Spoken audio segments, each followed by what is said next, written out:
Okay, the next laboratory activity here for evaluation of the morphology of our organism here is through your stained smear preparation. So before we go with the different method for the staining process or the preparation of your stained smear, we have here the different terms. First, we have here your smearing. So smearing is a process whereby you try to make a film or slide. So it's just application of your materials or your biological materials into your smear or your slide. You try to apply that one in the surface of your slide as thin as possible in order for you to identify the structures very carefully here. So parang gagawa, smearing is just a process of making a smear. So ganun lang siya. Fixation is a process whereby you try to make your materials, biological specimen to adhere or stick to your slide. Okay, that would preserve the morphology of the different specimens, including your biological specimen, including your organisms. So, ang fixation natin, you can use here your chemical fixative, like for example, your formaldehyde, formalin. You can also use here your alcohol in the form of your methanol or ethanol. But in the bacteriology, fixation is made here by heat fixation. So, pag sinabing heat fixation, so pag gawa ka ng smear, i-heat mo lang siya ang sa baba, sa ilalim ng slide, that would help here to fix your specimen on the slide. Next, we have here staining. So, staining is just a process of coloring. You provide or you give color here to your materials to be stained. Okay, so the staining process. Okay, so ginagamit natin to stain, we have here dyes. Dyes are organic salt capable of staining process. And there are two parts of the dye, okay, that eventually allows the stain here to be taken up by your materials in order for that to be colored. First, we have your chromophore in a group. This is the part of the dye wherein it gives specific color to your materials. Chromo, so pag sabi chromo, it's always a color. So this could be in the form of your quinoid, azo, or nitro group. Oxochrome, on the other hand, this is your salt-forming radical. This is the charge. So negatively or positively charged na part ng dye, and being charged, that electrical charge that would allow your dye to stick or to bind with your materials and allowing materials to take up the stain. So your basic na dye, usually meron siyang amino na group.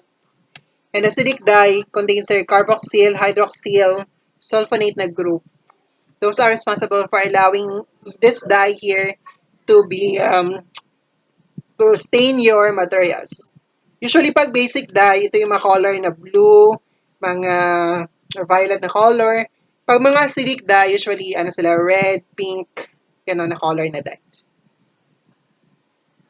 Okay, then we have also here another term. We have here the mordant.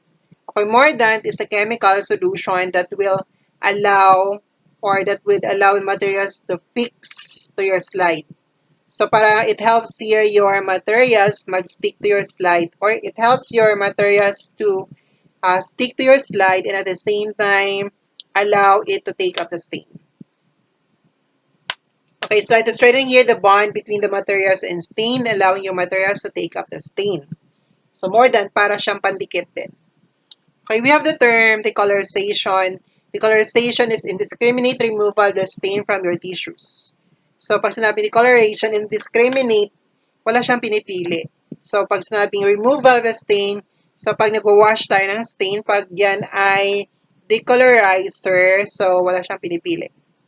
So not unless your materials here na sinistain, decolorize natin, resist decolorization. Para pag hindi siya nag-resist, so it would allow wash off lahat. Differentiation, on the other hand, is also a removal of the stain, only that controlled removal ito. Kasi sabing controlled, pinipili niya lang. Okay, try to only allow here some part of the tissues that has been stained here to be removed. So, hindi lahat. Like, for example, pwede niyang i-decolorize lang or i-wash off lang ang stain na makikita sa nucleus but not in the cytoplasm or the other way around. Okay, we have here different method of staining. So, we have simple staining. We have your direct na staining. Direct staining here characterized by just using only one stain. So, it's just directly stain. For example, for that, we have your Loeffler's methylene blue, ginagamit for the identification of the metachromatic granules of your Corynebacterium diphtheriae. Negative staining, on the other hand, pag direct staining, it stain directly your cell, like your bacteria. Pero pag negative staining, it stain the background. Hindi ang cell mismo ang stain niya, but rather the background. But still help you then to identify your organism pa din.